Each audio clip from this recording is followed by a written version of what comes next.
look, I'm in red today. I see I don't only have black shirts. So, welcome back to KayNo, 2 nerds. One couch, And too many opinions. So today we're going to be talking about games that defined our childhoods. And shaped us as we are now. Yeah. Being as a person, people, or generally what we like in gaming. Yeah. So, you go for first. No. Okay, I'll go. So, another game that I can think about when it comes to my childhood, which is something I would play with my brother all the time, was Dragon Ball Z Budokai Tenkaichi 3. So good. Such a good game. Like, we had so much fun. Obviously, like with the games, they always... this was always my thing. We ended up buying every single one. It was the same with WWE games as well, but before the 2K era. But it was very much about like it was exactly the same game. But that also kind of fell into like the Budokai Tenkaichi series because like it was a situation of like they would make things better, you know, obviously like they would have like different things, but you would play the same story. So it would be the same story that you know from 1996 all the way. I can't even remember if they included GT. Yeah, I honestly can't remember for the life of me because I played it such a long time ago. But like it was very much about like you literally would be playing through Dragon Ball, and then Dragon Ball Z, and then Dragon Ball GT if it was included. And you were like, okay, cool, I know the story by now. I don't even have to watch the anime because you had played it. But it was so much fun. Like me and my brother would play versus matches all the time. Like I loved playing as Vegeta. That was just my thing. My brother was very much about Goku. Kakarot. And he was very much about Goku. And we would just like play each other and like just do verses. And it was just so fun to like do power-ups and get into like the different forms and like the Super Saiyans and everything like that. And that was so much fun. And like, I mean, I would beat my brother quite a bit. I mean, he'll say differently. But hey, you know, like it's my word versus his. And the sibling rivalry continues. No, but like we had so much fun because like that was a thing that like me and my brother played a lot of like co-op games or games like that, and that was like the only game that I can really think about that I was like, oh, you know, like this is a versus game that I really enjoyed. I wasn't really into like the Tekkens and the Mortal Kombats and like, I mean, don't get me wrong, the Mortal Kombat deaths are really cool, but like I wasn't into that. I was more into like other types of games, a lot of RPGs. But this kind of differentiated because I literally was like, okay, to my brother, let's play this, you know. Or if we were playing Black Ops 2, we'd be like, let's shoot each other because it would be fun. But like that's the thing. It was just such a good time, and it was something that me and him grew up with, and we watched the anime on SABC2 as everybody did. And, you know, just to play the game and then go through that whole process, it was so much fun. Like, I had an absolute ball of a time. Oh, speaking of games that have shaped us as people, shaped us in our childhood, first one I ever played was Super Mario Brothers. Because, you know, little kid and we had this thing, it was like a generic Nintendo system. I think they call it something stupid like a family system or something like that. And I was like, you know, and the cartridge has 1,001 games. And my parents were like, yeah, you know, that's a good ass deal. But first memory of playing Super Mario Brothers is actually a very funny story, which is my sister. My older sister, she used to go like clubbing and stuff. And get home at like 2 o'clock in the morning, put on the TV, put on the family system. I'm just going to call it the NES system because it was basically the same thing. And started playing Super Mario Brothers, waking me up and telling me, no, go back to sleep, you can't play. And then subsequently her teaching me how to play Super Mario Brothers. I've never finished it, but it taught me the determination. Because it wasn't like games these days, you know. These games, you've got a save point, you've got a respawn point, you've got how many ever lives you can have. But at the same time, it's not teaching you the valuable things you need to learn about life. That you only get one life, and that's it. Teachable moment.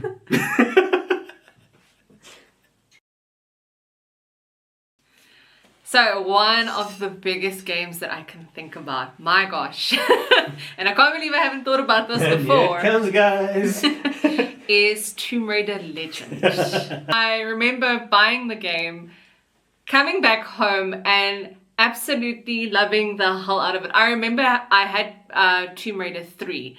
But I always got stuck in the frickin' like quicksand, and it pissed me off because I could never figure it out. But with Legend, I had like a ball of the time. Like just, all the transversing, you get to go to Craft Manor, you get to explore all these amazing things. Shoot the old man in the chest. Lock him in the fridge. Lock him in the fridge. Yes, so good. But I just remember, and even doing like the obstacle courses, because there was an obstacle course you could do around Craft Manor, and it was literally going around the whole thing of Craft Manor. And I just remember like just having an absolute ball of a time, because like also like you were basically continuing a story, because they had like a trilogy, which I think was Anniversary, Legend, and Underworld. Yes. And I just remember doing Legend and stuff, and like finding the story so interesting. There was the talks about Natla, and there was, I think Amanda was the main and like sort of antagonist from I remember. Oh yeah. Sure. Because you thought that she had died, but she hadn't, and all of that type of stuff. And then like Underworld, you then moved into sort of, you went to England and you were talking about like Excalibur and just everything to do with like the Knights of the Table, and you also kind of went into like getting the armor of like Thor, and it went into like quite a crazy aspect, and I had so much fun. I remember actively though getting stuck in a temple, and I could not figure out how to get a freaking block up onto a second level. And I was so dumb about it, because I just remember thinking to myself, well, if I jump on this thing, it should lift this thing up. And I remember doing it and it just not working. And I tried this for months and months and months. Eventually I got to the point where I was like, you know what? I'm not someone that looks up cheats, but for fuck's sake, I'm going to do it for this game. And then I remember going onto the page, and I'm about to look at the cheats, or like a walkthrough essentially. And then I thought, hold on a second, let me check something. And I moved the block onto like the what's it now? I don't know what's it called, the like seesaw. Seesaw. And I was like, okay, let me go from this point. I jump. What happens? It gets on there. So I had spent like 5 months trying to get this thing to happen, and then it finally happened. And then I finished the rest of the game, no problem. But this was the one element that killed me. But it was such a good game, and I love that trilogy specifically, because like obviously then we got the 2013, which was like, there was just like Rise of the Tomb Raider, Shadow of the Tomb Raider. And then of course we got the revamped ones for the laser consoles and stuff. Yeah, and I mean, the thing is, those were really nice games, but they don't hold the same place in my heart as those original 3 that I absolutely grew up with and loved. And I still maintain, like, I've actually got, hold on. I mean, like, this is what I have. You see this? There's like Angel of Darkness, then we've got, I'm trying to see. So we've got Tomb Raider Legend, we've got Anniversary, and we've got Underworld. And as you can see, there's plastic on this. I have not opened this, but I have played this game. But I saw this, I can't even remember where, but it was just one of those like bargain bins, and I saw this and I was like, need to get that. Like, look at that. Look at that. Like, this is my childhood, and I love this so much, and I need to open this and I need to play this at some point.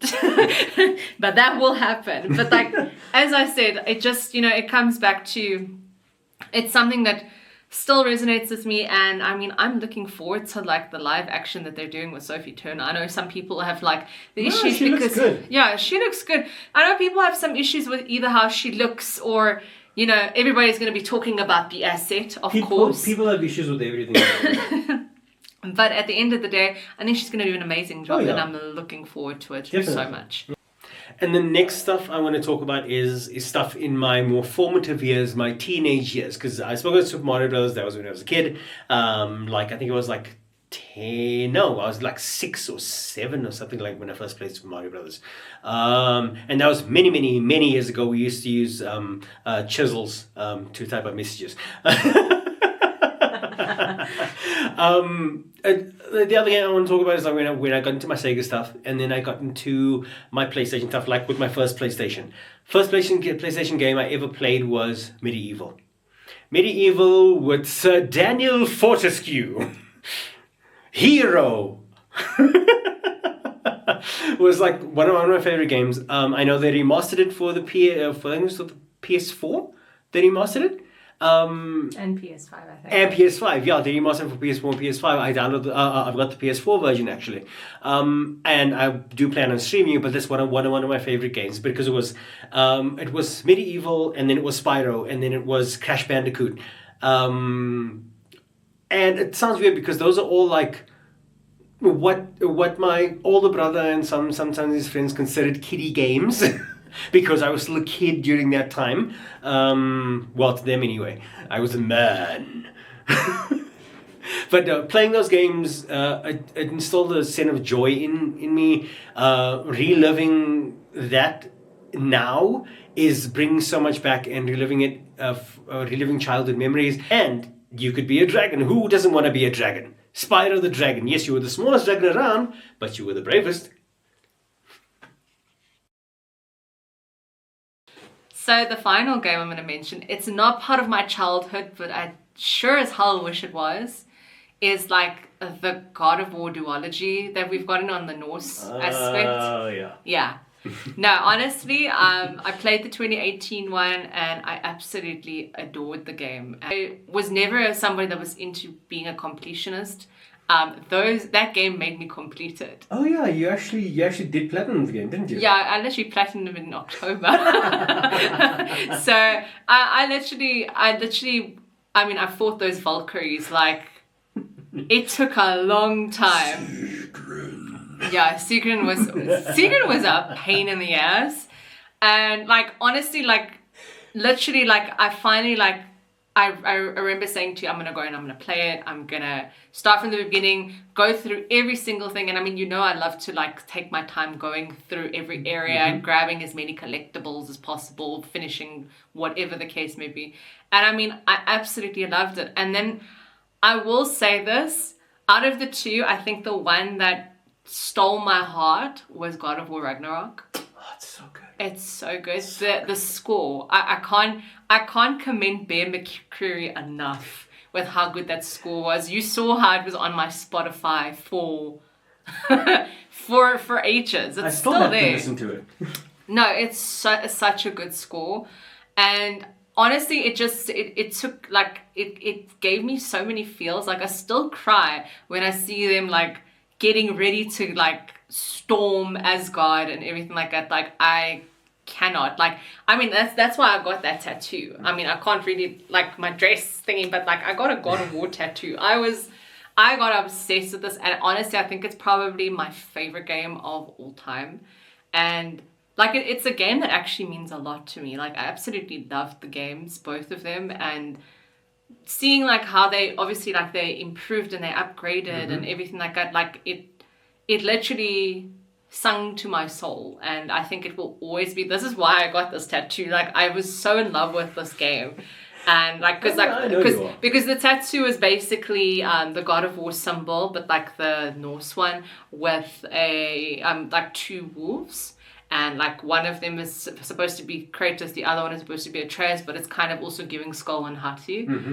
And no, I just I absolutely love those games, and I'm currently playing Ragnarok to completion because you helped me platinum it, and I will say you helped me platinum it because you did. You helped me finish the other Valkyrie queen that took over from Sigrun, and the last Berserker. Oh yeah, and, the Berserker King. Yeah, the Berserker King, and I couldn't pass them, either of them, and it took everything in me. But now I'm replaying the game, and I'm enjoying every single moment of it. So yeah. Recently gaming, you know, has over the past what I would say 10 years, has skyrocketed to something that you would never think of happening. Now there's things that focus on sound, for things that focus on them. There's a game where a creature looks at you through your camera and you have to hide, which is amazing, but at the same time as batshit crazy compared to what we used to have when I was a kid. The one developer I can say now that has really become my favorite developer and become one of my favorite games ever is From Software's Bloodborne. Of course. Bloodborne, shush. Bloodborne is 10 years old this year, and they haven't done anything with it. They've done remakes of Demon Souls, Dark Souls 1. I think they're doing Dark Souls 3 as well. They've all given to Bluepoint, and Bluepoint have done an amazing job remaking the game and refurbishing the game for these generation, later consoles and stuff. I don't know why they won't touch Bloodborne. I've heard a story that it's because of the Japan studio, because Sony Japan still owns the rights, but Sony Japan is closed. Thank you so much, Sony, for that one.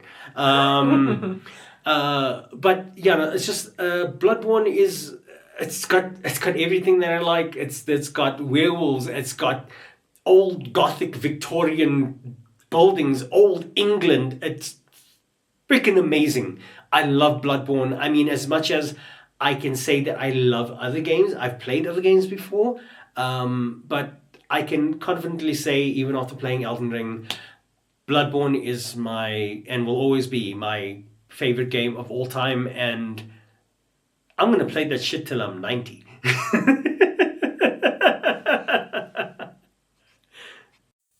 And there you have it, guys. Just a few video games that impacted our lives from when we were kids till where we are now. If there's any video games that impacted your life, please leave a comment down below. And also you can like and share this video with your friends. And we'll see you guys in the next one. Thanks again for watching.